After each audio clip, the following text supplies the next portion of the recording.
already. And wow, to see how many people today's meeting, I'm so happy because I know that you are investing your time to be in this meeting today. Thank you for coming here. So far, we have about almost 50, I guess, right? Yeah. Okay. I believe you are coming for something, expecting something from this meeting. And I believe that you are coming also from various cities in Indonesia. And even we have some guests from the Netherlands. Welcome, Bas. Welcome to this meeting. From Faculty of Geoinformatics, Science and Earth Observation, or ITC, University of Twente, Netherlands. I also would like to greet the team for the NEDtalk meeting. Halo Pak Hertanto, Mas Lena, Mbak Ilham, and every one of you. I also would like to kindly greet all participants here for joining us here, and there will be some other participant from the ITC will joining us soon. So I think we also have some students from UP University, Indonesia University of Education. Hello everyone, thank you for joining us here, and from many institutions and agencies. Okay, I hope everyone is safe and well right now, even though we are still meeting online like this. Thank you, and I hope at the end of the meeting you will get valuable insight to bring with you. So I want first to introduce what is NEDtalk. NEDtalk is initiated by the alumni group of Novik Repressor course in Manado in 2011, and it started just a few months ago and coordinated by Pak Hartanto, the founder from BPPT. Yeah, the idea of NEDtalk is making a self-refresher course and sharing knowledge. And in NEDtalk, we discuss various topics related to spatial world. The speaker of NEDtalk comes from various agencies and universities, including from ITC, University of Twente, Netherlands. And NEDtalk is held every Friday from 1:30 p.m. to 3:30 p.m. through Zoom. So far, we have already 6 NEDtalk meetings, and for you all who were not able to join our previous meetings, you can watch the recording in NEDtalk YouTube channel. And for those who want to know more about NEDtalk, you can go to NEDtalk FB page, and the YouTube and FB page link will be posted in the chat later. So during this meeting, I will tell you small technical things about the meeting. So the meeting will be divided into 2 parts. So the first part will be the presentation from Mbak Ilham, and the second part will be the question and answer session. So I kindly invite all of you to mute during the presentation. You can still post the question using the chat, and you can also raise your hand after the presentation to ask directly, and you can post your question either in Bahasa or in English, don't worry. So since we have interesting topic today, I invite you to actively participate in the discussion. So for today's presenter, we have Mbak Ilhamdaniah Soleh. Hello Mbak Ilham, how are you? Yeah, Mbak Ilham will present the presentation today. So currently, Mbak Ilham is a lecturer in Department of Architecture Education, School of Technology and Vocational Education, Indonesia University of Education, UPI, Bandung. And she holds a Bachelor in Architecture degree from ITB, Bandung.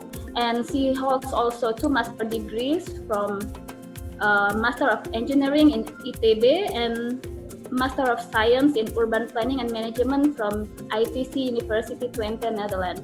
And she recently pursued her Doctor of Philosophy PhD in Urban and Regional Planning from the State University of New York at Buffalo, United States. So her field of expertise or research interest is in urban planning, urban housing, GIS, quantitative research, and education planning and policy analysis, and vocational educational and architecture. So, Ilham will present her studies regarding exploration of the spatial pattern of COVID-19 confirmed in urban areas Bandung, West Java using GIS and using the least square regression analysis and ArcGIS. So it's an interesting topic for me, and I think you also agree with me, and I don't want you to wait too long. So I am inviting Mbak Ilham to present her presentation. So Mbak Ilham, the floor is yours. Thank you very much, Mbak Winida. Oh my God, it's good to be here. It's good to see so many lovely faces this afternoon. I would like to deliver my talk this afternoon. Hopefully it will run smoothly. Fingers crossed. Please allow me to share screen, and I would like to see whether you can see my screen properly. Can everybody see it now?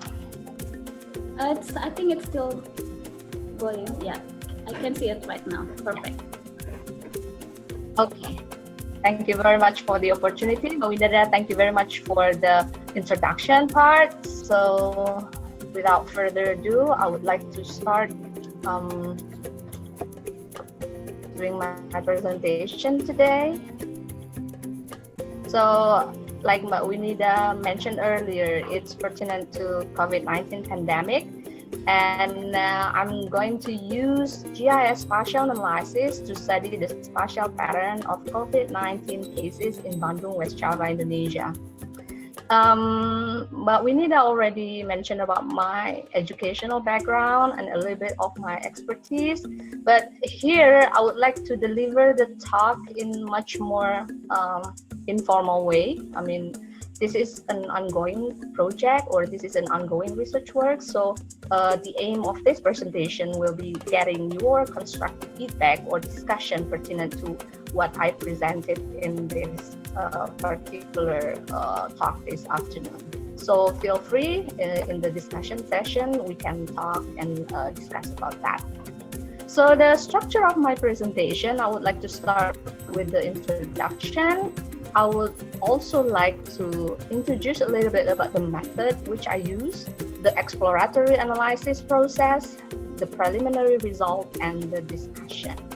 So as a start, I would like to begin with showing the video of the number of cases in provinces in Indonesia. The reason why I do this is I would like to show the severity of COVID-19 problem nationwide in Indonesia and how West Java, among other provinces in Indonesia. So basically, the top number one province who has the highest number of confirmed cases is Jakarta, our capital. And recently, East Java became the second, and then West Java, where my study area is, become the fourth place throughout Indonesia. So, but we maintain the case for less than 3,000 cases, and hopefully the number will not rise as we move forward. So,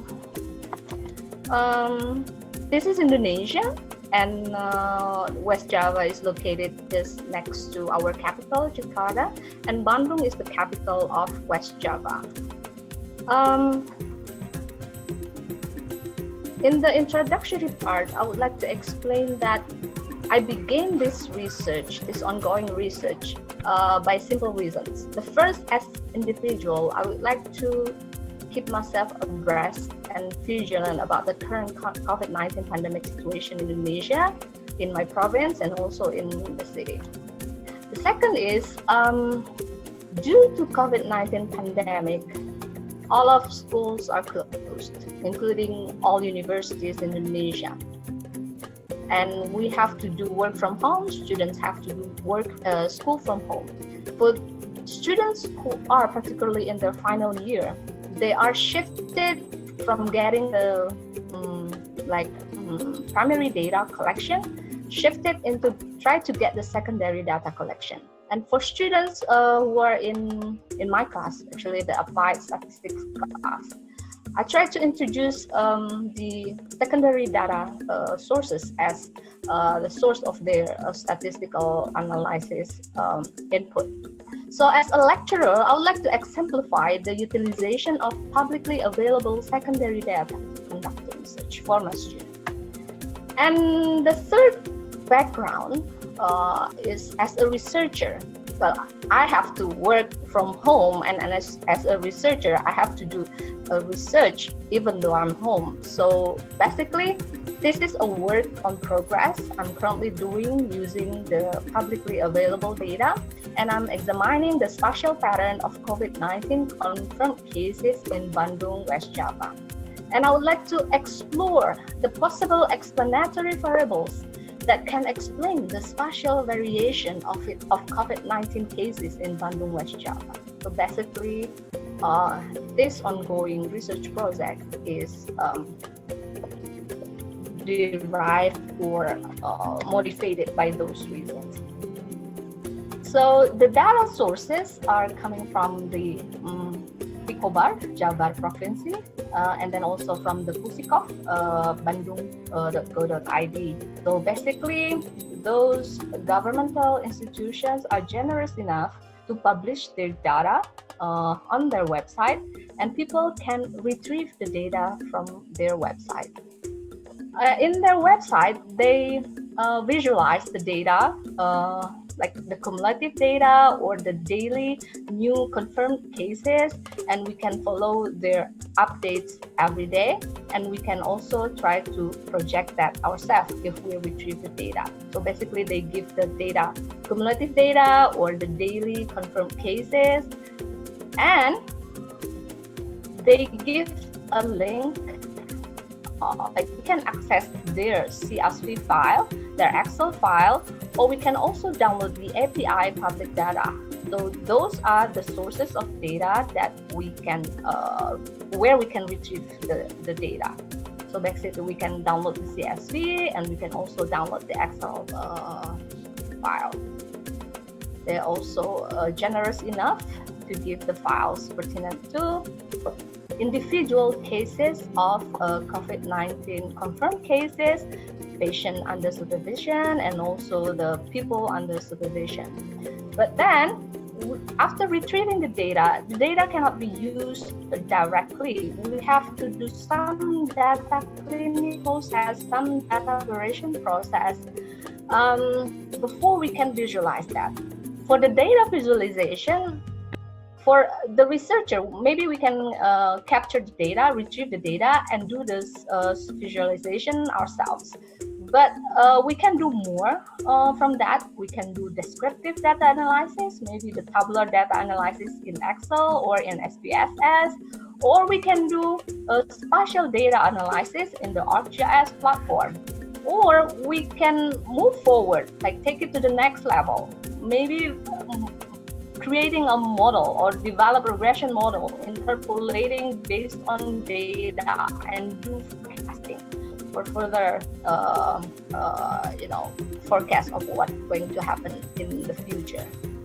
I would like to start by explaining about the data visualization. As I mentioned, we can do the tabular data visualization, but we can also do spatial data visualization. So the spatial data visualization is something that we are specifically interested as a GIS analyst or researcher who has background in GIS analysis. We can do the cross-sectional data visualization, which is like capturing at a certain point of time what is the number of cases for each regencies in our province. So this is West Java, and we can get the number of confirmed cases for each district. And we can see for West Java, we have two epicentrum of where highest confirmed cases happen. The first is the district neighboring the capital, and the capital is the capital of West Java, which is Bandung and the surrounding area. But we can also do the time series. So basically, this is what I did the first time when the COVID-19 hit, and I tried to record the data and do some visualization, and did some visualization. And this is not the current data, but hopefully that will help to show that the tabular data that we have can be taken to the next level to show how the spread of COVID-19 happening over time throughout the district of West Java. So here we can see over time, we can see the number of confirmed cases developed, and we can see for certain area near the capital or in the capital of West Java itself, the number keeps increasing and increasing and showing the dark red color. It means that more people are getting infected over there. So that is the example of the data visualization using the time series. And this spatial data analysis has been used by West Java provincial government to do some multi-criteria analysis to help them decide which district could be open, or which district could have the partial quarantine, or which district can start to ease down the quarantine level. So I got this data from Instagram of our governor, Ridwan Kamil, and it shows where are the areas which have the highest level of emergency or a state level of awareness about the COVID-19. So Bandung, the capital, is among the areas which has the 5 level status, and followed by other areas in West Java.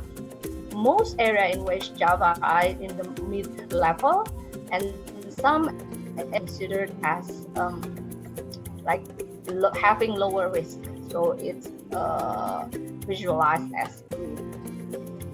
So based on those multi-criteria spatial analysis performed by the government, they decide which district can be open, or which district can ease down their quarantine level, or which district should be more aware of the current situation. But Bandung is still considered as a 0 level in terms of COVID-19 awareness level. So that's why I'll try to present about the data in Bandung. As we can see here how Bandung placed among other provinces in West Java. So we hopefully maintain the rate of infection for around 40 people per day. I hope this number is not increased because of our premature new normal implementation. I do hope so.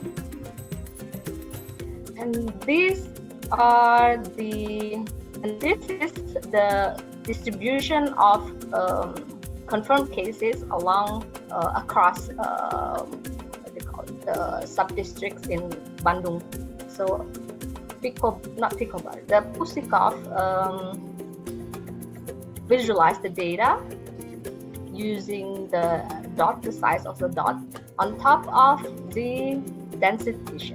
So we can see that the area where the population density is high, we can see higher dots. And we will examine that using our regression analysis, whether this observation is true or not. So this is how I try to visualize the data.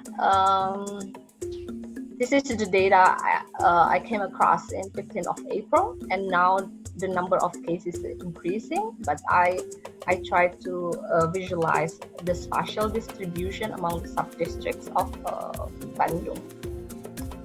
And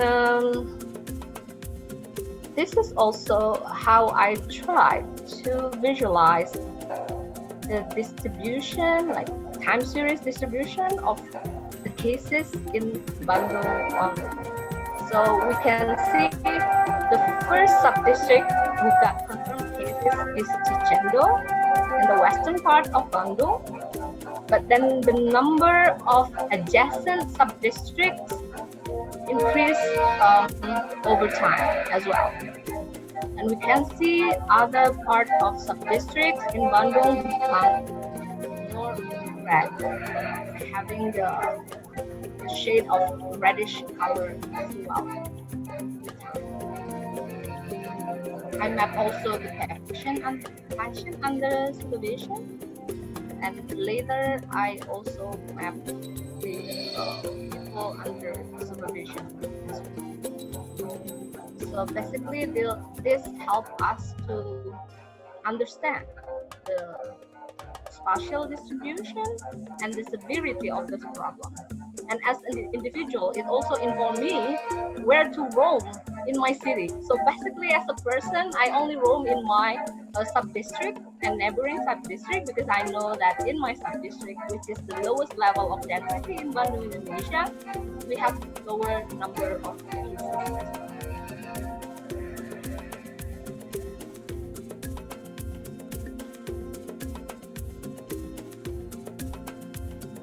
So after seeing the data visualization, me as a researcher think that, well, this is interesting. I'll take it to the next level. I'll try to see how the spatial distribution, not only in the sub-district, but in kelurahan level. So it's a kelurahan is maybe neighborhood, or in the case of each. So we have 151 neighborhoods in Bandung, and based on the confirmed cases in 17, we can see the spatial distribution. Still, the western part of Bandung area is having the higher number of infection, and this is the spatial visualization of how many patients under supervision. Slightly different because we have higher number right in the middle of the city, not in the center. This is the center, but we have somewhere near maybe Antapani or Archamanik. Those are the neighborhood which is the majority of the land use are housing, our residential area. So now we are getting more serious. After getting the data, like my curiosity as a researcher is become intrigued. So I'll say, well, shall I do the spatial data analysis, like hotspot analysis or cluster analysis, or shall I do the regression analysis to find possible explanatory variables that explain the variability of number of cases in Bandung? That's why I try. So I explore some methods which are suitable to analyze such a phenomenon, which are hotspots analysis and cluster analysis. And then it will be followed by the exploratory regression analysis, the least square regression, and geo-weighted regression. I will explain in more details about what are those methods doing and what result we might expect from those methods. So hotspots analysis basically try to find which area has the high number of cases surrounded by high number of cases as well. It's called hotspot, and it gives us also the number of the percentage of the level of confidence, the the statistical level of confidence. So running the hotspot analysis in kecamatan level or subdistrict level, we found out that we have hotspots in the western part of Bandung, namely in Cicendo, Andir, and Sukajadi, which we know that those areas like Cicendo is the first sub-district which get the infection, and it contaminates the neighboring sub-districts.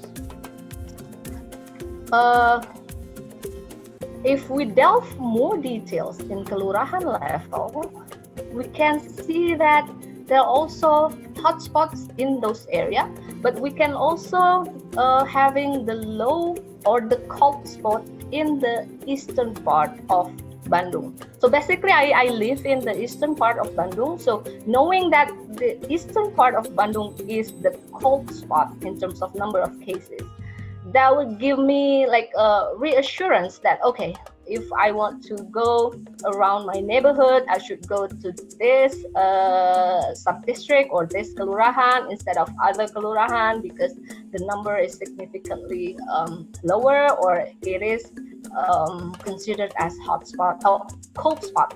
So I never go to the hotspot area for the sake of my own safety and my family's safety. So as an individual, at least that's the reason why I do this analysis. For the cluster analysis, we try to map the cluster of high surrounded by high, or high surrounded by low outlier, or low surrounded by low. So for the western part, we have the high number surrounded by high number. So it is located in the Cicendo, in Andir, and also in Sukajadi. For the high number surrounded by low outlier, we have it near Kiara Condong, Antapani, and also Arcamanik, which are the residential neighborhood. And for the low cluster, we came across that the eastern part of Bandung has the low cluster, which is like Kecamatan Gedebage, Kecamatan Rancasari, dan Kecamatan Panyilekan. So this like the detail of the result, and it gives several warning about the variable. The statistical data analysis, we can do the correlation analysis. I taught my students, like, we exercise to do the correlation analysis of sub-district nearby each other. Do they have the high correlation number? If they have the high correlation number, means if one sub-district has higher number, the neighboring sub-district also higher number. So it is maybe called like spatial autocorrelation in terms of geography or GIS analysis. But again, I did some exploratory regression analysis because I have no idea yet in the first place which variable is significantly affecting the dependent variable. So we try to do the exploratory regression analysis first to come up with certain explanatory variables. And after getting the significant explanatory variables from the exploratory regression, I did least square regression analysis and take it to the next level, geographically weighted regression. I will explain it to you later on. So one of the explanatory variable is the vulnerable age group, as we know that senior citizen or senior people above 64 are the ones more prone to get or contracted the virus. So these are possible explanatory variable that I included in the analysis. The next one is also the vulnerable age group, the ones above 70 years old. And another explanatory variable is population density, because in our previous data visualization, we can see big dots on top of the higher density visualization map came from Pusikov. So these are the explanatory variable, and I ran the regression analysis. Well, the regression analysis, we can do it using SPSS or we can do it in Excel. But luckily in ArcGIS, ArcGIS Spatial Analysis utility also provided us with the regression analysis functionality. So we can do the regression, and we can also see the result of the regression spatially. ArcGIS spit out the result. The R squared means that our model fit how many percent, our model can explain how many percent of the variability, and adjusted R squared. So as I mentioned, this is an exploratory process. So I punch in a variable, or I punch in a second variable or the third variable, and I run the regression analysis and see which model fits better, which model can explain the variability better. So this is an ongoing process. So maybe all of you can help me also to maybe pinpoint other explanatory variables that might explain the variability of our confirmed cases in Indonesia.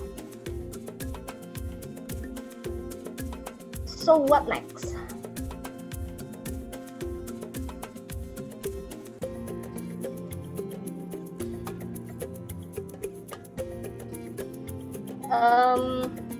I'm still doing exploratory analysis, like gathering more data. I have an assistant. Like, luckily, one of my colleagues seen what I posted on my social media, and I think she's here, Ibu Beta Paramita.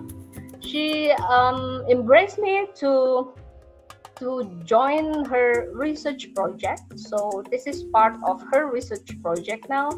Like, come up with the significant explanatory variables that explain the variability of confirmed cases.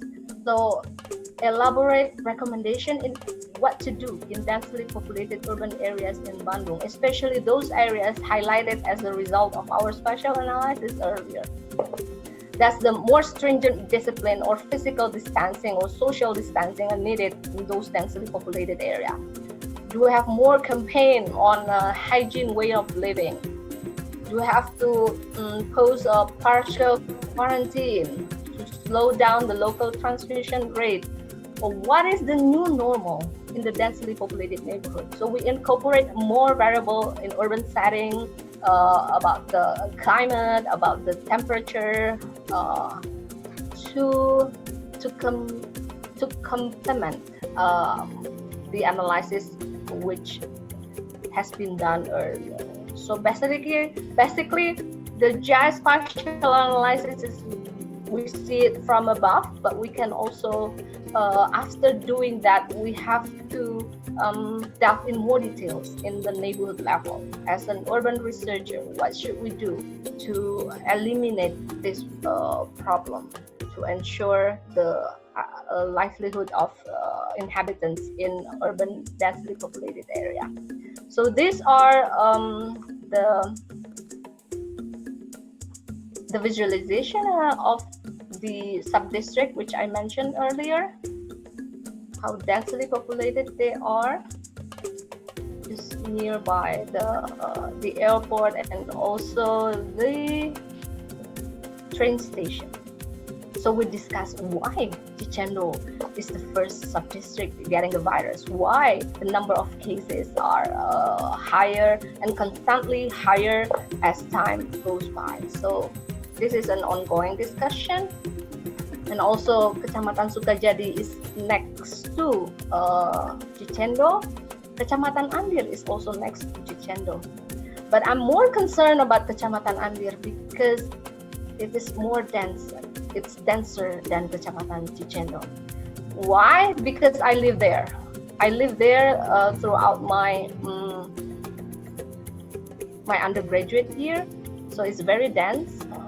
It's an urban slum. So as a researcher and as an individual, I I can experience how to live in that densely populated area. And as a researcher now, I'm thinking of how I can contribute to like eradicate the local transmission or the spread of COVID-19 in densely populated area. So I have my heart with Kecamatan Andir. Kecamatan Bandung Kulon is next to Kecamatan Andir. So, what is the takeaway from this analysis? I would consider this as an input for further research process by incorporating more variables like population, urban physical settings, with environment aspect, and those related to urban setting. Maybe Bu Beta can help me about explaining more variables pertinent to urban setting, urban physical setting, urban climate, etc. And practically, the preliminary result can also inform policymakers to formulate strategies to prevent inhabitants from contracting the virus or slow the local transmission of COVID-19 in densely populated urban areas. This is to ensure the safe and healthy livelihood of inhabitants in densely populated urban villages and markets. Well, I believe that's the end of my presentation, that's the end of my talk, but it doesn't mean that our meeting ended right now. I really need your constructive comments, concerns, feedback, and critics to this exploratory work on progress. I would really appreciate it, and we can do it in our discussion session. Thank you very much. Mbak Windy dah. Thank you, Al. Thank you, well, Mbak Ilham. That's such a nice presentation, I may say. And I may say, I can see that the distribution of confirmed cases in Bandung is have a certain pattern, as you say, that you can map it using the analysis of hotspot or something. And you also, through your presentation, you also still ongoing process in looking for other possible explanatory variables.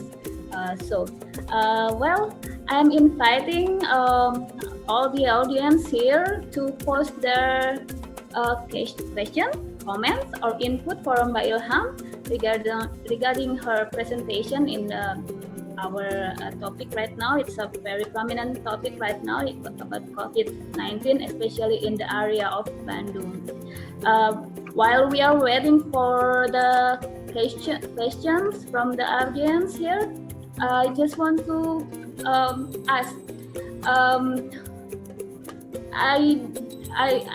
Because you work so fast on your presentation regarding the table that you get from the portal, COVID-19 public portal.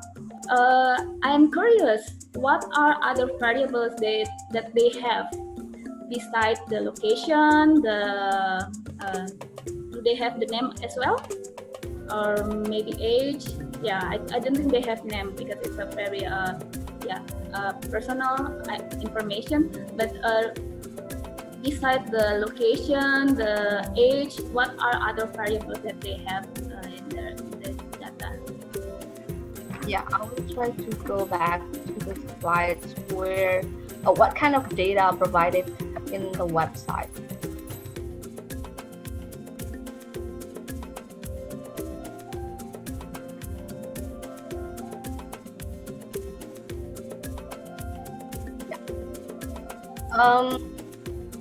This is the data, like the raw data retrieved from the website. So you have location, We have the ID of the patient, the location, the district, sub-district, kelurahan, and what? Okay. The age, we have gender, and the date of confirmation of the cases. And that's all? Yeah, that's all they provided. In terms of the longitude and latitude, it is not representing where they are residing. So basically, that's the center of the kelurahan. So we cannot track. So this is private data. So we cannot track the location of the patient. So the kelurahan is the lowest level of analysis, even though the data is provided from the single person. So we can also have the age, the gender, whether they are a patient under supervision or where they are positive, confirmed cases, or where they are ODP. So you have gender here. Have you tried to explore the gender variable? Yeah, I haven't taken a close look about the gender variable, but I examined the data visualization from the website. It is more likely that male contracted the virus. Maybe because they are more active going outside, or they're still working, or those kind of things. They're still roaming around the city for for the livelihood to make the ends meet. So that's more percentage of male are getting the virus, like confirmed cases, and surprisingly, those are with the productive age group. So in my variable earlier, we are concerned about the senior citizen or as vulnerable population. It turns out that the productive age group, male, have more likely to contract the virus. In Bandung case, I don't know about other cases in Jakarta or in Surabaya. Maybe similar thing. So, thank you very much for the input. Like I come across, okay, I should take a look at the distribution based on gender and see maybe I can perform the t-test analysis whether there is significant difference of male contracting the virus against or versus the female. Thank you, Mawinida. You're the most welcome. So we have one comment from Mbak Tutin Arianti. Yeah. So She's my colleague. She's my boss, okay. actually. Oh, hello, Bu Tutin. Welcome. So, Bu Tutin. Sorry, I don't turn on my video and so there are lots of noises behind me. Okay. So, would you please just read my question? Thank you, Mbak Winida. I will. Thank you. You're welcome, Bu Tutin. So I will read her comment here. So Bu Tutin said that such a rigorous research, Mbak Ilham. Congratulations. Thank you for sharing your ongoing research with us. Do you think it would be helpful to see also inhabitants' education and economic backgrounds? I think these two factors are most influential in the pandemic spread. How do you answer to this question, Mbak Ilham, please? Yes, that will be interesting. Those variables are interesting, but using this publicly available data, I don't think that variable is attached to this information. So we need to get more data pertinent to the social economic status and also the education level, because this is not provided. But I don't know whether this variable can be a proxy, like the pendapatan per kapita per kelurahan. What is pendapatan per kapita yang income per capita. Income per capita level for each sub-district can be a proxy for measuring the relationship between the social education level with the likelihood of getting the virus. That will be an interesting exploration, by the way. Interesting research avenue to pursue. Thank you very much, Ibu Tutin. I really appreciate that. Yeah. So you got some input already. Nice. That's the aim of this presentation, right? Yeah.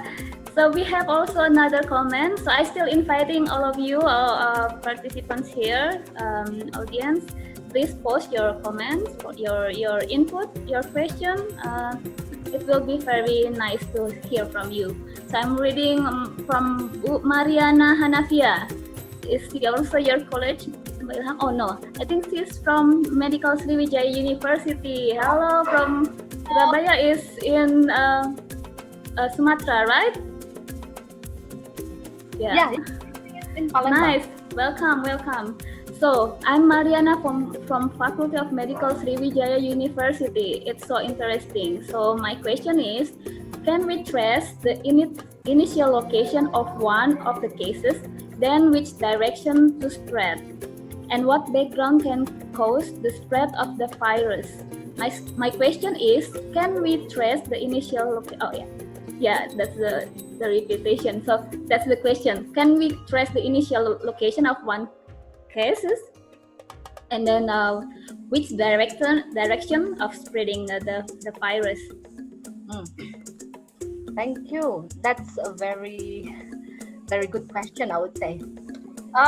We can trace the first case because the data is showing the confirmation date in each kelurahan. So basically, in the first case found in Bandung is in Cicendo, and we can see from which kelurahan it is located.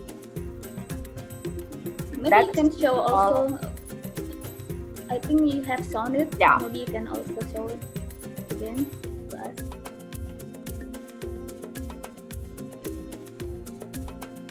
Yeah. So basically, Cicendo is the first district, first confirmed cases in Bandung, and the neighboring sub-district start to catch up in terms of the number of cases. From this, we can see that not all kelurahan in Cicendo having the high number. So we can see whether from this kelurahan or other kelurahan in Cicendo are the first confirmed cases. We can go back to see from the data, the tabular data we get from Picobar. So in terms of in terms of tracking down to which direction the spread, I just read the publication published by BIG, Badan Informasi Geospasial. I attended their webinar like 2 weeks ago. They have the spatial analysis, the GIS spatial analysis, showing the direction of the spread, whether it's going to the western part or going to the eastern part, and even the number of, the severity of the spread. But I'm afraid that I have to read in more details about their method. I believe that their method is conducted in ArcGIS as well. But I'm afraid I have to tell you now that I'm not really up to that method yet. I still need to read thoroughly in terms of their method. After I acquire the skill to run the method, then I think I can do it in this particular research. So thank you very much. Tadi Mbak siapa? Mbak Winida? From where is it? So it's from Mbak Mariana Hanafia from Medical Faculty of Medical Sriwijaya University. Thank you very much, Ibu Mariana. Yeah. Amis. Thank you very much. Pertanyaannya sangat bagus dan membantu saya untuk lebih kritis lagi melihat, dan bagus sekali. Thank you. Yes. Yeah, I'm still inviting all of you guys. You can raise also your hand. I will invite you to speak up. If Bu Mariana, if you still have any other question, you still welcome to post question. Do you want to ask further to Mbak Ilham? No, it's enough. Okay, that's answer your question already. Okay, thank you. Thank you. Seems like Pak Jarod raised hand. Okay, okay. Yeah, before Pak Jarod, I will raise the question from Novi. I think I know Novi. Novi, I think she's from ITC as well, and she's a PhD candidate as well. Hi, Novi. Do you want to tell your question directly, or should I read your message here? Your question, please. You can ask your question directly.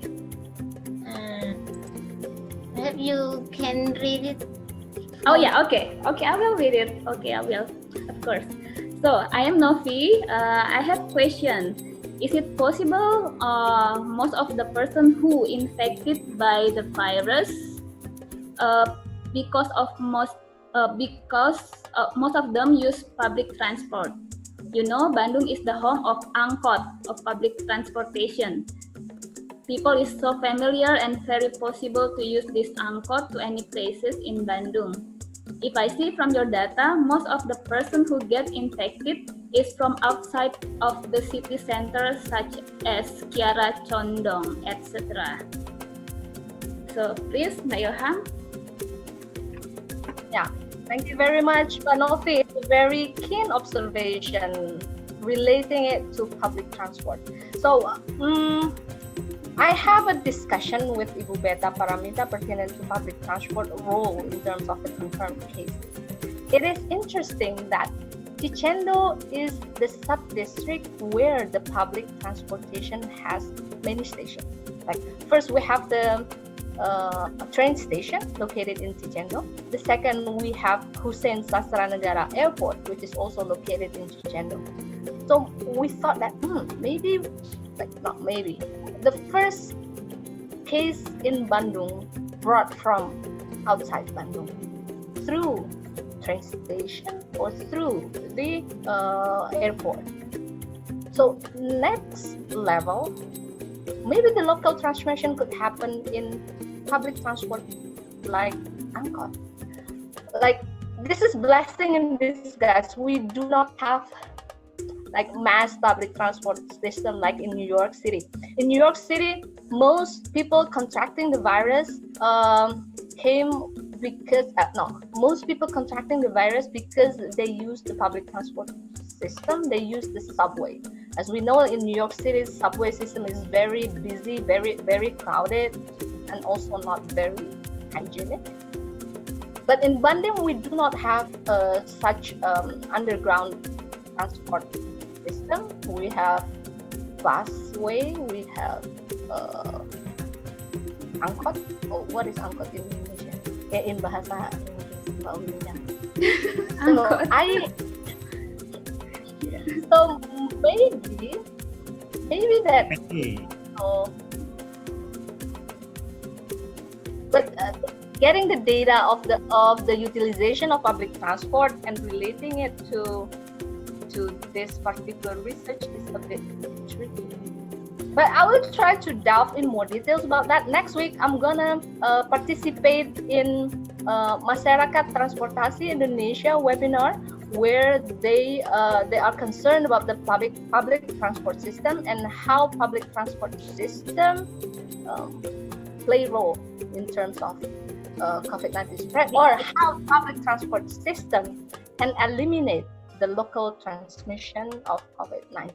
So thank you very much for because you know in angkot it is possible you sit one another without distance, so perhaps it can cause.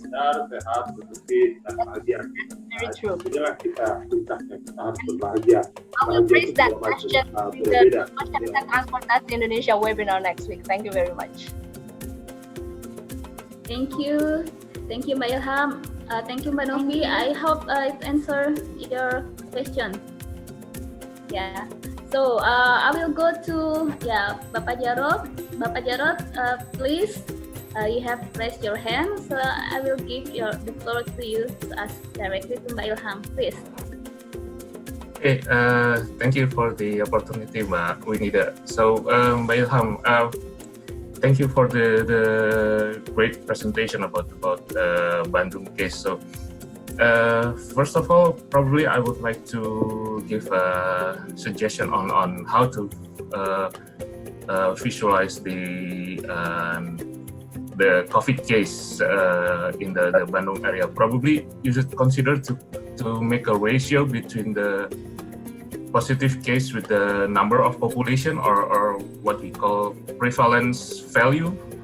So it could give a better view on how much COVID-19 case in one area, because every area has different population or different population density. So for instance, 10 positive COVID case could be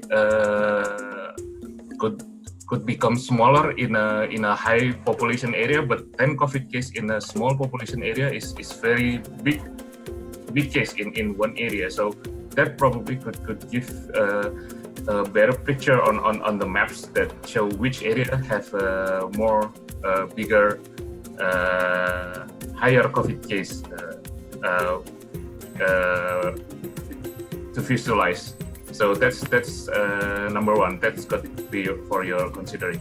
So, and the second part is for the exploratory analysis. So I also agree with what Mbak Novi mentioned earlier. So we should consider the transportation, because the nature of this COVID-19 case is transmitted by people's mobility. So like it or not, we should consider that. So what I'm suggesting is we could also add the physical location, such as the potential crowd location, such as markets, transportation hubs, like that, or plaza or something like that. Especially nowadays, people start applying the new normal. Supermarket, the supermarket is start to open. That could be the new cluster or something. And also related to the if we cannot get the transportation route, we can also use the road density to make which area have more road density. That makes the area is more connected each other. So that could give the higher potential to be transmitted by the COVID. So yeah, that's for the exploratory analysis. And hopefully, if we can get the mobility data, we can get the answer from the Sriwijaya University, which also asked the spreading and or the origin of the COVID case. So Google has already published their mobility, and Apple also published their mobility, and Facebook also. Well, but we need a few weeks ago also talks about the provider mobility. Well, hopefully we can get all the data to understand the behavior of the spreading of the COVID case.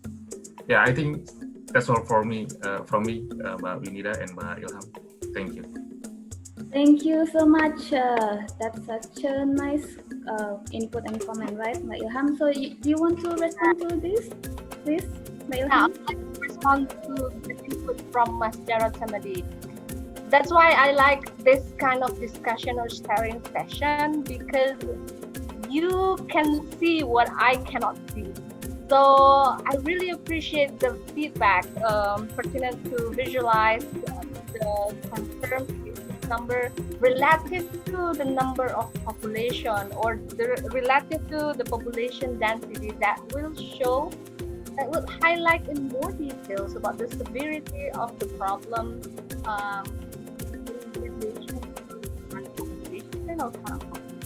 Thank you very much for that number one.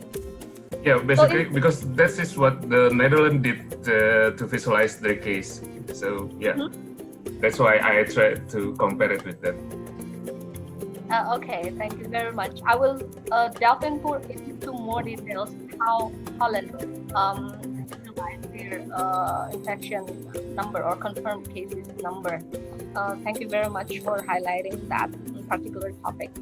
For the second part, Mas Jarod also suggests that we can like map the location of places where most people gather, or places where most people have crowd. So like supermarket or traditional market. As we know that when we read our recent news update, that traditional market is also one of the clusters of the COVID-19 inspection. That is doable. Definitely that is doable. Thank you very much for the input. We'll try to incorporate the location of the public places and also maybe the size of those public spaces, because maybe we have smaller market, we have smaller traditional market, but we have also like pasar induk Gede Bage, pasar induk Caringin. Those are catering or serving more people throughout the city. That's interesting. For the third input, pertinent to try to find the road density, which area has higher density.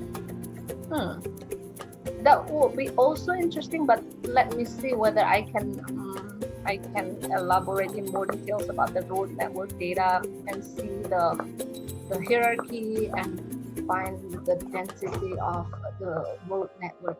I believe that one of my friends did that in ITC, so I can try to interview him how he did that and try to teach me how I should do that. Thank you very much.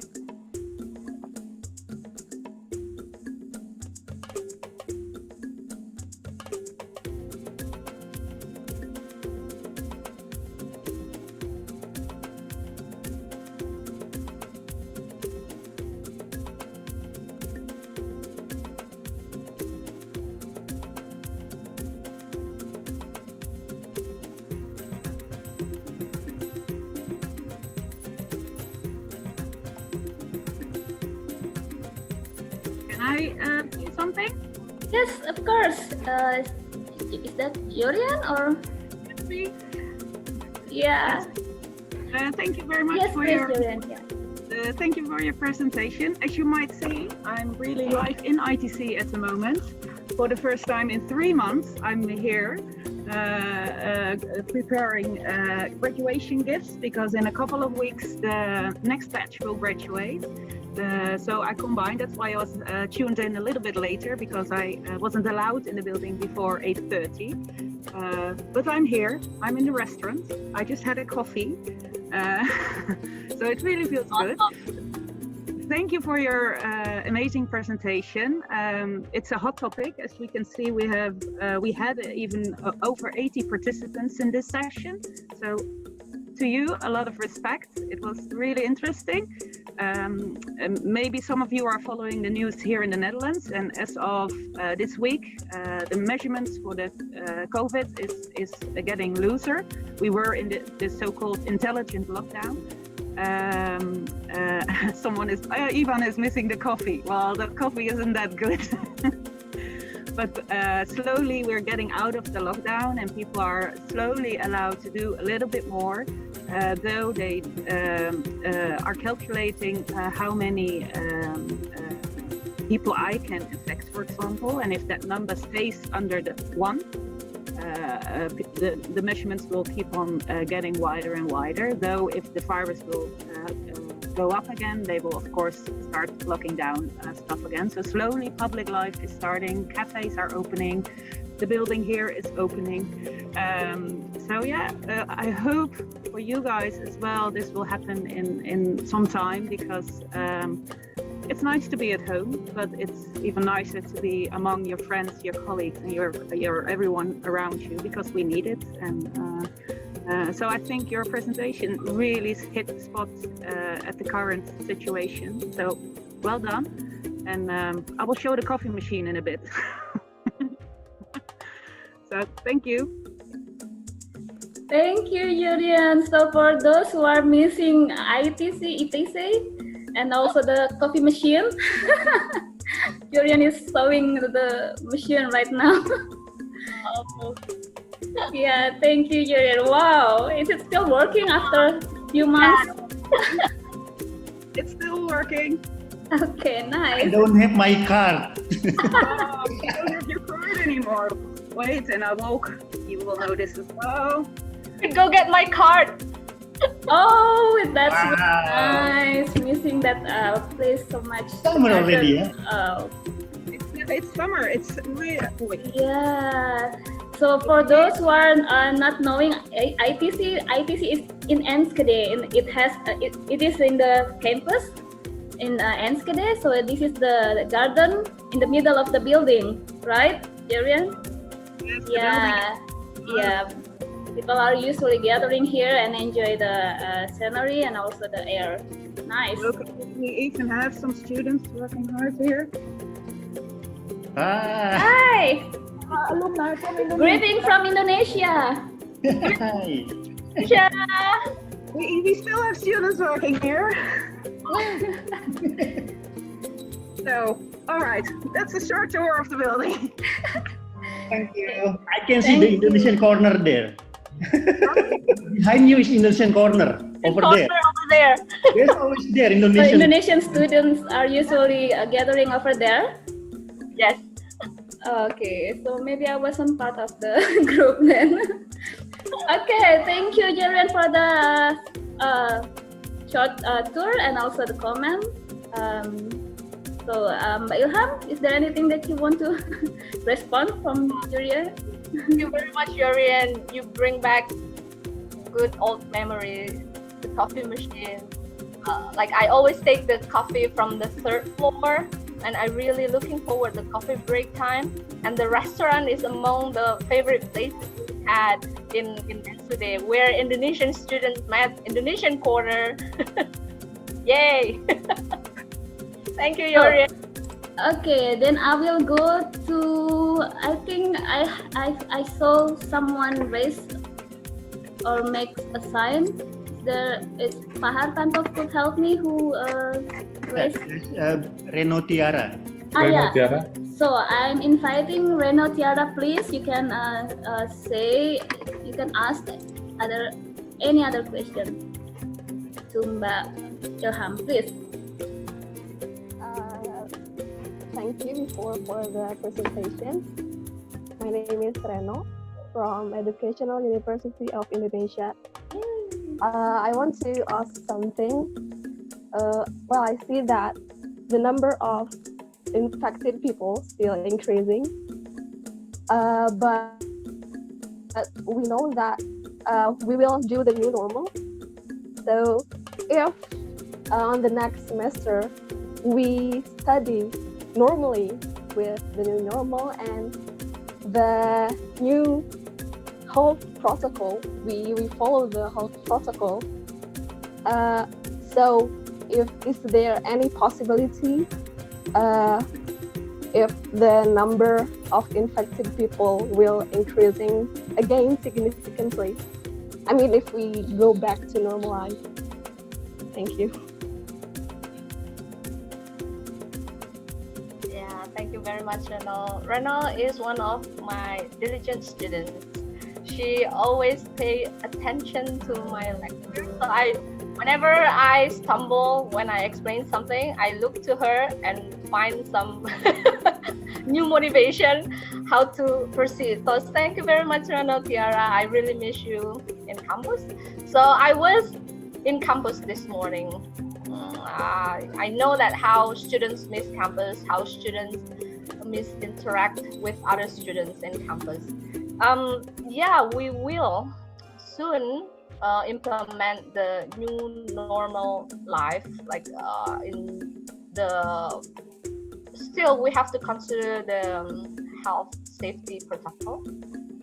But next semester, I believe that we're still having an online class, unfortunately.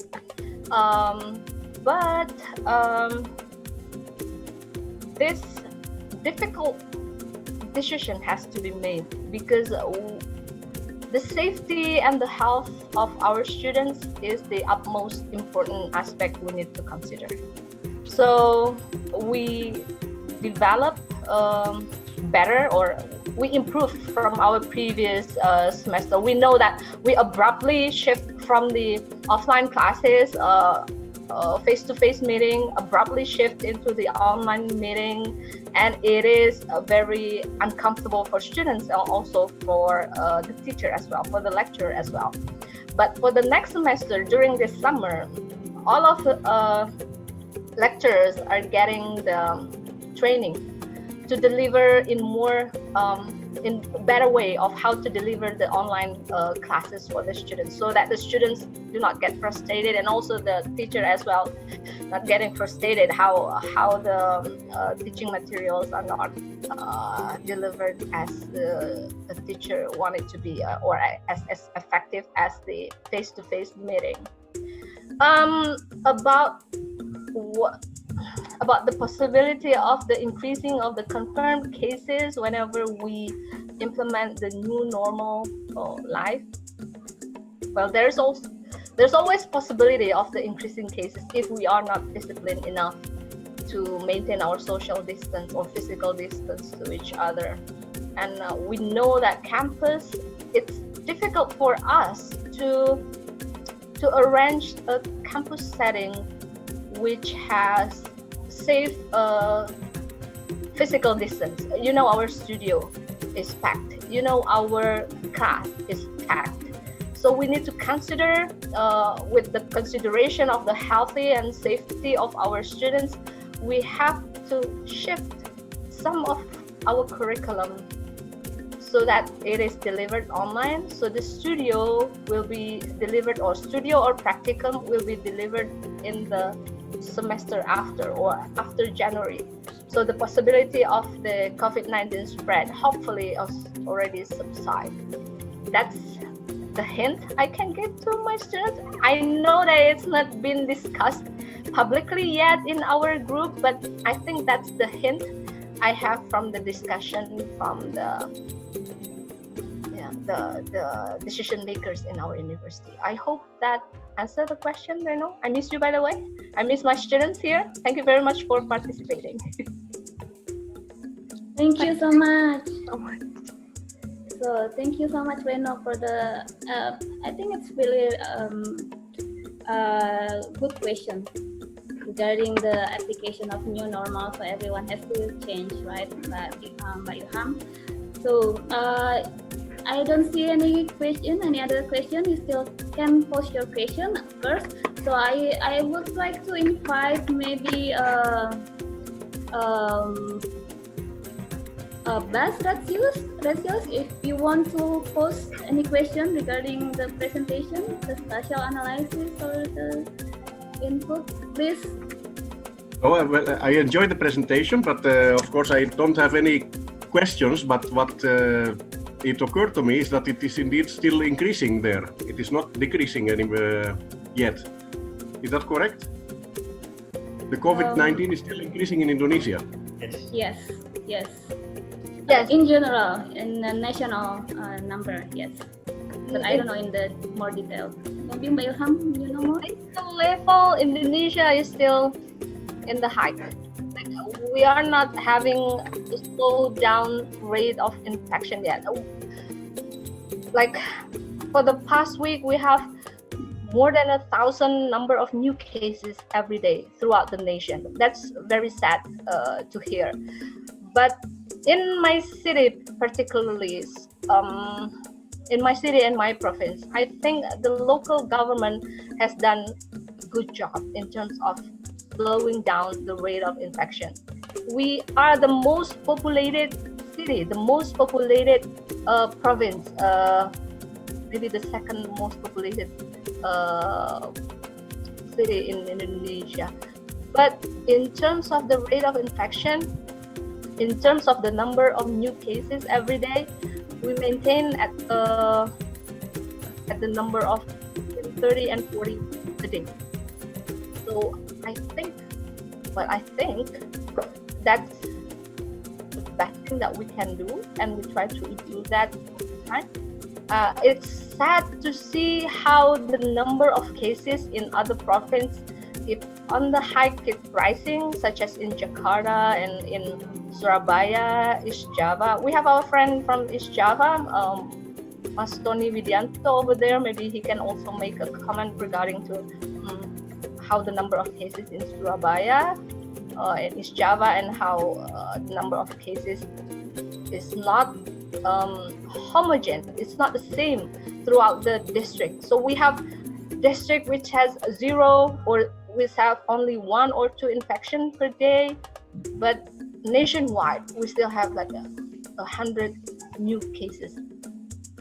In Jakarta, it's not from local transmission. It's most of them is from international flight. I mean, person who is from abroad, they came back to Indonesia. For example, the student who finished their study or everything and come back to Indonesia, or their employer in outside of Indonesia and they come back. So if in Jakarta actually it's relatively stable and actually it's decreasing, that's why it's losing up the restriction. So most of them is from international flight. I mean international from outside, not local transmission. If it's Java, I think I don't know if it's Java, so I just make confirmation about Jakarta. Thank you. Thank you, Mbak Novi, for the confirmation. Thank you, Mbak Novi. So, any other comment, Bas? Yes. I have a question also. Are the people also recovering? Have you heard of people recovering? And do you count them? Yes, we do. Maybe we tried to share the previous slides showing the number of people healed from. Here we can see they also visualize the number of people healing. So throughout the time, the upmost graph or line is the cumulative number of confirmed cases. The second line, the red one, are the active cases. So the total number of people and minus the people who passed away because of them. So this is the part which explains number of people got healed from the virus. Yes, we still have an active cases in approximately 200 something for the whole province. But I believe that it's still considered low in comparison to Jakarta, Surabaya, Java, and also South Sulawesi currently. Hopefully it gets better. I don't know. How long does it take for someone to recover? How long does it take for someone to recover? Maybe somebody can help me. 1 month? 2 weeks? 4 weeks? 6 weeks? Perhaps 2 weeks. Yeah, Not more than 2 weeks. So for first one, they take swab test, and then if it is it is negative, they will have the second chance to test again for at least twice, and then after that they can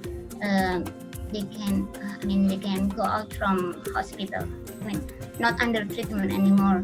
So if I see the rate of recovery in Indonesia, it is better, I think. I don't know why, but it is better. If I just want to compare, but it is I think a few months ago. If I compare with Netherlands, the rate of recovery of patient in Indonesia is much more higher. For example, perhaps a few months ago, if in Netherlands is still 200 something and the case is more than 30,000, but in Indonesia at that time is around 10,000 or 15,000, but the recovery is about 1,000 persons. So if you see the comparison between these two countries, it doesn't mean I saying that health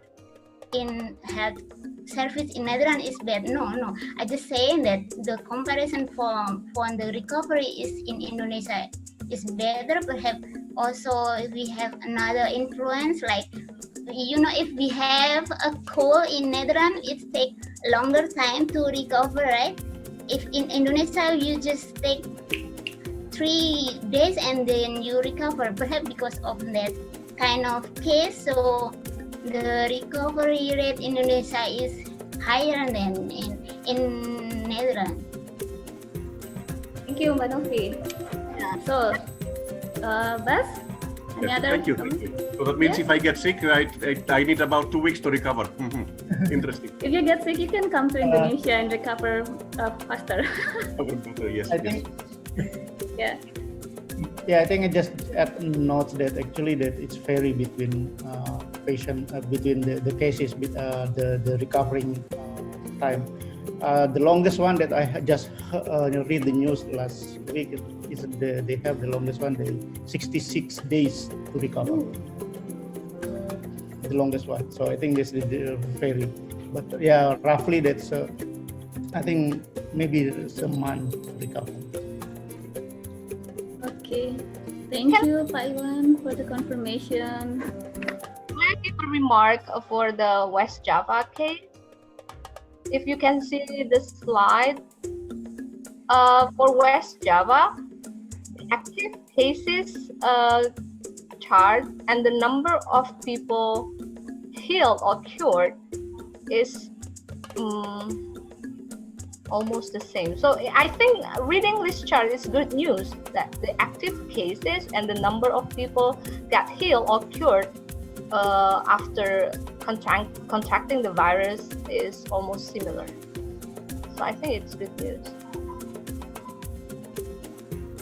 The number of infection in Indonesia is not increased much more than Netherlands. If I see case per case,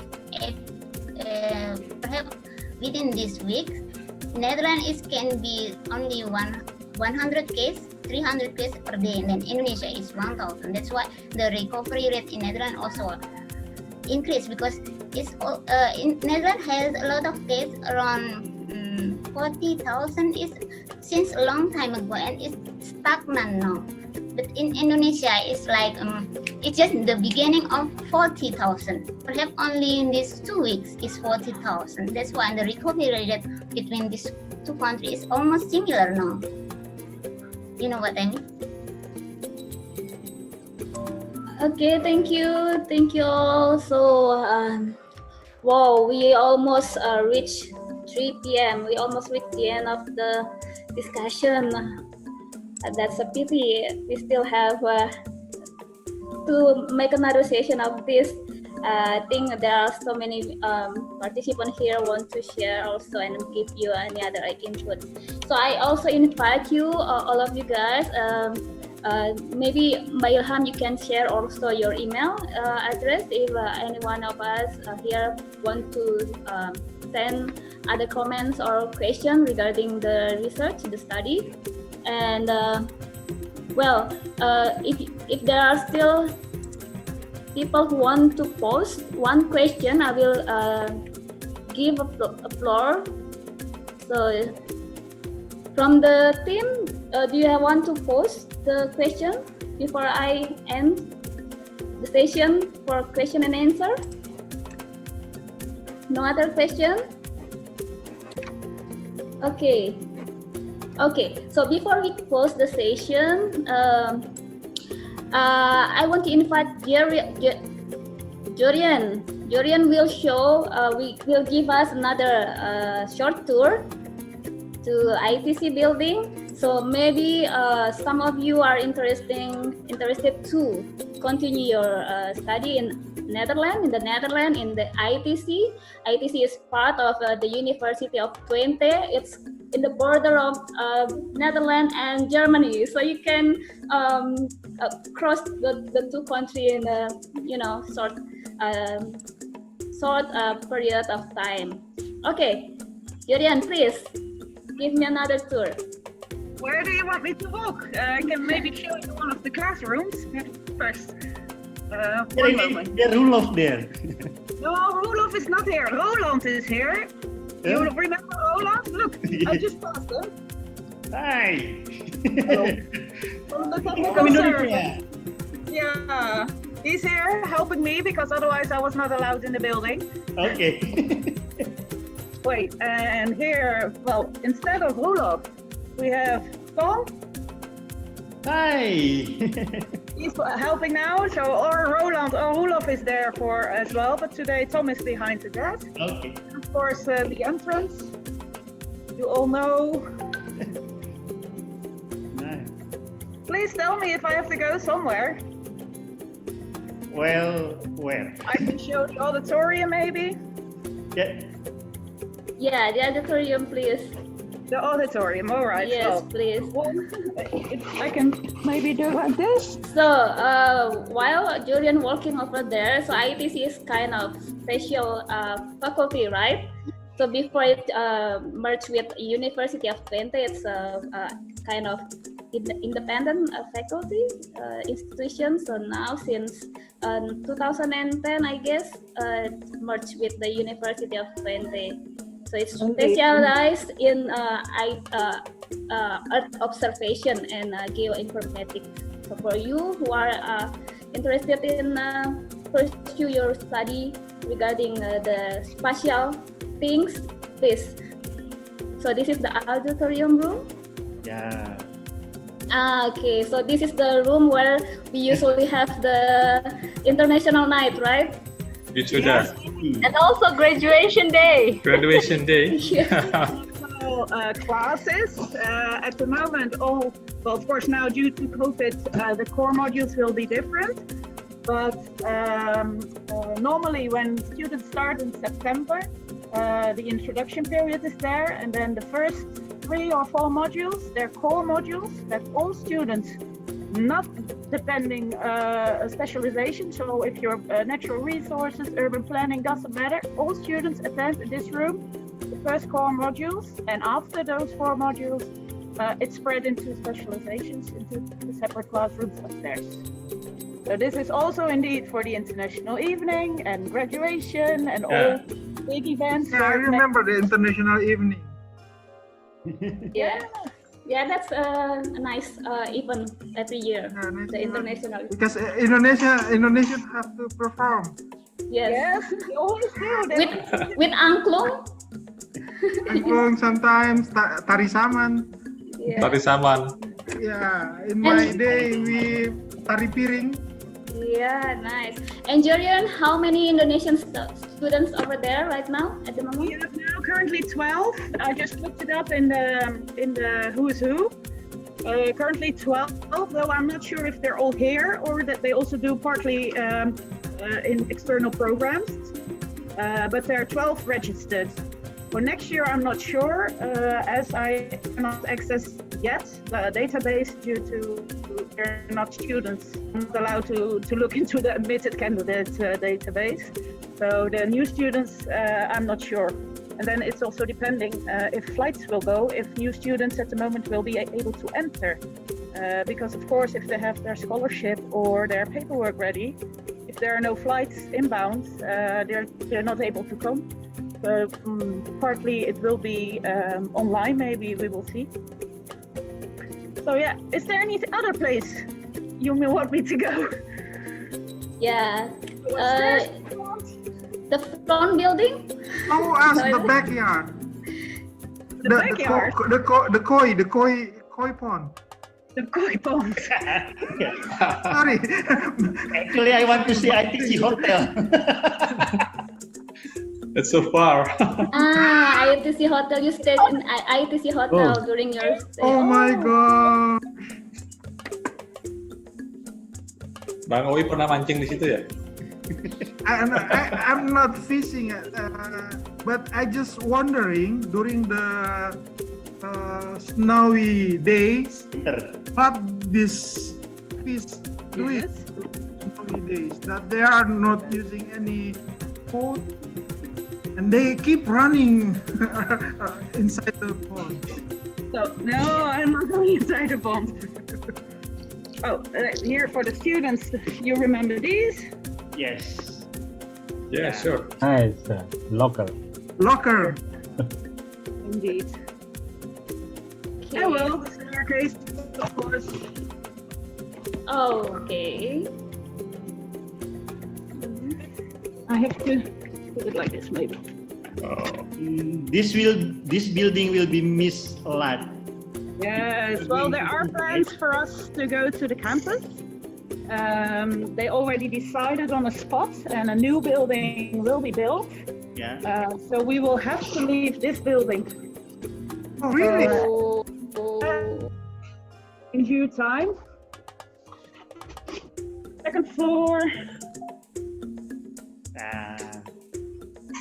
So, Coffee machine. Free coffee time. Again, the free coffee machine. So it is still free? Yes. During certain time? Okay, that's great. Oh my God. Oh my God. That's 18 years ago. 18 years. Can we use our old card? Can we use our old card? No.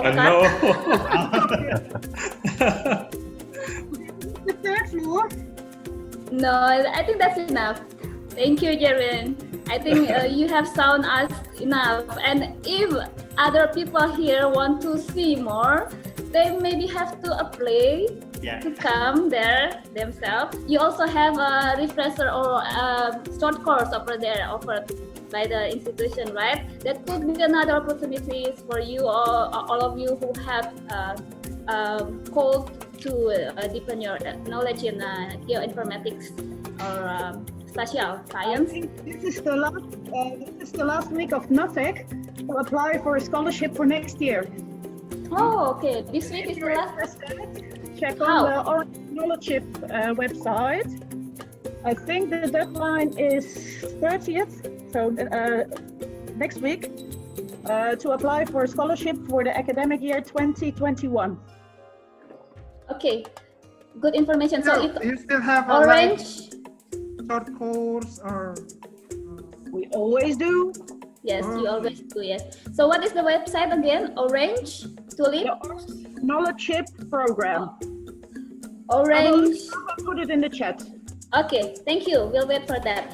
So thank you, Jorian, for another tour. Thank you. It helps us a lot. It's really fit our longing to the campus. So yeah, I also received another comment from Lewis Anggi. Yeah, thank you for the tour. The building looks stunning. I hope someday I can strolling around there as a student. Yeah, go for it, Lewis. So also, I think I also have another comment that I forgot that I missed to read from Mbak Ilham. Okay, so it's from Mbak Beta Paramita. Can't wait to collaborate more with urban health and well-being research. Great presentation by Ilham. So thank you for the nice comment. So sorry all of you guys, we passed already 3 p.m. but I cannot say anything. It's such a great presentation today, and it's such a great discussion. And I'm really happy that all of you have actively participated in this discussion. And I think Mbak Ilham also get a lot of input from today's meeting, right, Mbak Ilham? Thank you. That's such a great presentation, Mbak Ilham. Thank you, everybody. Yeah, thank you. Keep on going on your research. So Jorian also post the link for all of you who want to know about the scholarship program for master and also for short courses. Please take a look on the link and go and grab it for it. The deadline is approaching soon, so just take it for the next year, academic year. So okay, so I think I will end this meeting here before I give it back to Pak Hartanto. So for the closing, I don't have to conclude that the presentation is really great. There are still some things that Mbak Ilham have to further explore, and we have also such a fruitful discussion today. And congratulations for Mbak Ilham for the great presentation. Yeah, I have a little bit announcement to all of you. So next week we will have Bas.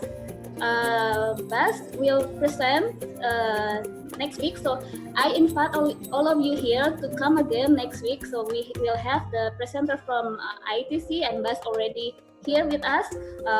You will present your presentation next week, right, Bas? So yeah, Bas is the one of the developer of Ilwis. So for you who are working usually with spatial analysis, so Bas is the one of the developer of the software. So next week he will present. So come and invite all your colleagues, all your friends. But you have to come first because we have limited seat. We only have 100 quota for this meeting. So just come and we can discuss further more. And also, it's a hot topic right now, and I really helpful. Thank you for Mbak Ilham and all of you who are joining us in this NET meeting. So I will end my duty here. Thank you for all your consideration, all your attention. I will give this back to Pak Hartanto. Please. Thank you very much, Mbak Winida. Thank you, Mbak Ilham, also Yurian and Bas Retsios. This is my first time to see Bas Retsios. Even since last year, we have many discussion about Ilwis. Thank you everyone for visiting us. Don't forget to come again next week with the same ID, the same password. Okay, everybody, I will close the room and see you next week.